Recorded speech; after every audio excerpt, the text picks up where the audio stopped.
Bonjour à tous, aujourd'hui je vais vous parler de la couronne de l'Avent. Voici une couronne de l'Avent traditionnelle, c'est-à-dire sapin, fruits d'automne et d'hiver et 4 bougies qui sont allumées les 4 dimanches avant Noël. Mais je vais vous montrer comment réaliser une couronne de l'Avent un peu différente et un peu plus originale que la traditionnelle. Pour cela, je vais avoir besoin de tous ces éléments-ci, un grand contenant cylindrique comme ceci, un peu plus petit mais un peu plus haut aussi, 4 bougies, des branches de cornus détaillées en petits morceaux, quelques perles de couleur, des feuilles de camélia séchées, des fioles de verre de différentes tailles, des boules de Noël de taille moyenne, du poivre rose, des petites boules de Noël et quelques fleurons d'orchidée. Vous disposez le plus petit des contenants dans le grand, au centre, comme ceci, et les 4 bougies autour, entre les deux contenants. Voilà. Dans un premier temps, je vais m'occuper des boules de Noël de taille moyenne. Comme je m'en sers de récipient, je commence par enlever la tâche et je vais les remplir d'eau grâce à une piscette. C'est beaucoup plus simple. Et je fais la même chose avec les fioles sphériques que je vous ai montrées tout à l'heure. Pour éviter qu'elles roulent, je les dépose dans des petits cache-pots ou des coquetiers. Ça me permet de les garder en évitant que l'eau ne s'échappe. Je continue en plaçant les branches de cornus et les différents récipients entre les bougies.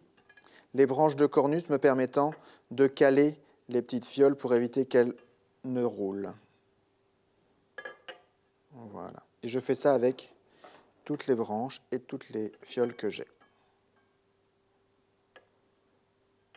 Je viens maintenant disposer le reste de mes accessoires, c'est-à-dire les feuilles de camélia, les perles, le poivre rose et les petites boules de Noël, un peu partout dans le contenant, de manière à caler l'ensemble et faire ça de façon homogène.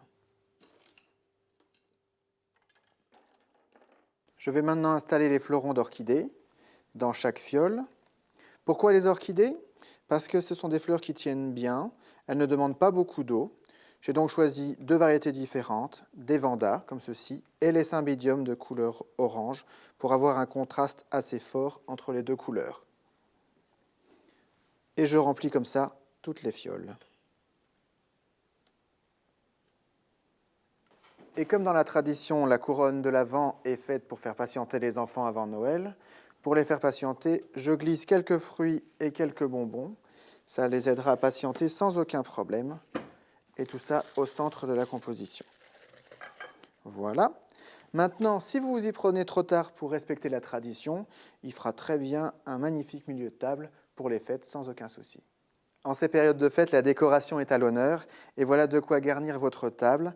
Un milieu de table réalisé avec une structure comme ceci, des branchages qui vont venir sur le tour, des petites fioles qui vont être accrochées à la structure pour recevoir les différentes fleurs. Et dans ce cas-ci, j'ai travaillé dans les tons de blanc et rose, quelque chose de frais, avec des roses, des fleurons d'orchidée, des petits anthuriums, des ornithogalums, des lys et de l'asparagus teinté qui donne cet aspect givré, qui donne un peu de fraîcheur à l'ensemble. Encore une petite idée de décoration pour les petits intérieurs.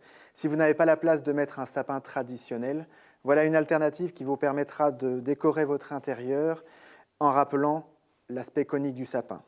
Je suis parti d'un cône que vous trouvez facilement chez les fleuristes. Il y a différentes possibilités, soit en rotin, soit dans d'autres matières. Et je l'ai agrémenté avec des fleurons de vanda que j'ai mis dans des petits tubes. Et j'y ai inséré quelques petits éléments de décoration, des perles, des fils de fer et d'autres éléments du pandanus, etc. Libre à vous de choisir les éléments qui s'harmoniseront au mieux avec votre intérieur. Et quant à moi, je vous souhaite de bonnes fêtes de fin d'année.